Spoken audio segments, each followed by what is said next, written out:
+1 നമ്മുടെ excretory products and their elimination എന്ന ചാപ്റ്ററിലെ വളരെ ഇമ്പോർട്ടൻ്റ് ആയിട്ടുള്ള ഒരു ക്വസ്റ്റ്യൻ ആണ് റെനിൻ ആൻജിയോടെൻസിൻ മെക്കാനിസം. സോ എപ്പോഴാണ്, എങ്ങനെയാണ് റെനിൻ ആൻജിയോടെൻസിൻ മെക്കാനിസം? ആദ്യം എപ്പോഴാണ്? നമുക്കറിയാം നമ്മുടെ GFR rate, glomerular filtration rate 125 ml/min ആണ് അല്ലേ. സോ ഇതിനെങ്ങാനും ഒരു ഡൗൺ ഉണ്ടായി കഴിഞ്ഞാൽ, അതായത് GFR റേറ്റ് കുറഞ്ഞു കഴിഞ്ഞാൽ അപ്പോഴാണ് ഈ മെക്കാനിസം ഓൺ ആകുന്നത്. സോ എങ്ങനെയാണ് ഈ മെക്കാനിസം വർക്ക് ചെയ്യുന്നതെന്ന് ചോദിച്ചു കഴിഞ്ഞാൽ, നമ്മുടെ JJ സെൽസ് റെനിൻ എന്ന് പറയുന്ന ഒരു എൻസൈം പ്രൊഡ്യൂസ് ചെയ്യും.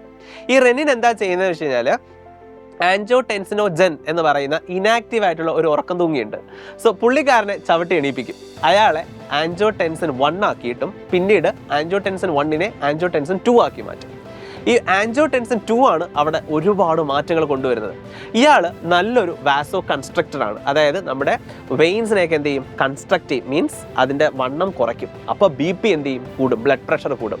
BP കൂടിക്കഴിഞ്ഞാൽ സ്വാഭാവികമായിട്ടും അവിടെ ഫിൽട്രേഷൻ റേറ്റും ഇൻക്രീസ് ചെയ്യും. അപ്പോൾ GFR റേറ്റ് നോർമലിലേക്ക് കൊണ്ടുവരാൻ പറ്റും.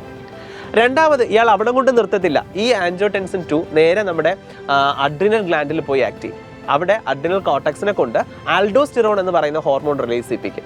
ഈ ആൽഡോസ്റ്റിറോൺ എന്താ ചെയ്യുന്നത് വെച്ച് കഴിഞ്ഞാൽ, ആൽഡോസ്റ്റിറോണും ഇതുപോലെ BP കൂട്ടാനായിട്ട് സഹായിക്കും. ബൈ അബ്സോർപ്ഷൻ റേറ്റ്, അയോണുകളുടെയും വാട്ടറിൻ്റെയൊക്കെ അബ്സോർപ്ഷൻ റേറ്റ് കൂട്ടിയിട്ട് അയാൾ എന്ത് ചെയ്യും, ഈ പറയുന്ന ബ്ലഡിൻ്റെ പ്രഷർ ഇൻക്രീസ് ചെയ്യിപ്പിക്കും. സോ അങ്ങനെ ബ്ലഡ് പ്രഷർ കൂടുകയും സ്വാഭാവികമായിട്ടും ഈ രണ്ട് ആക്ഷൻ ഒരുമിച്ച് നടക്കുമ്പോൾ GFR റേറ്റ് കൂടുകയും ചെയ്യും.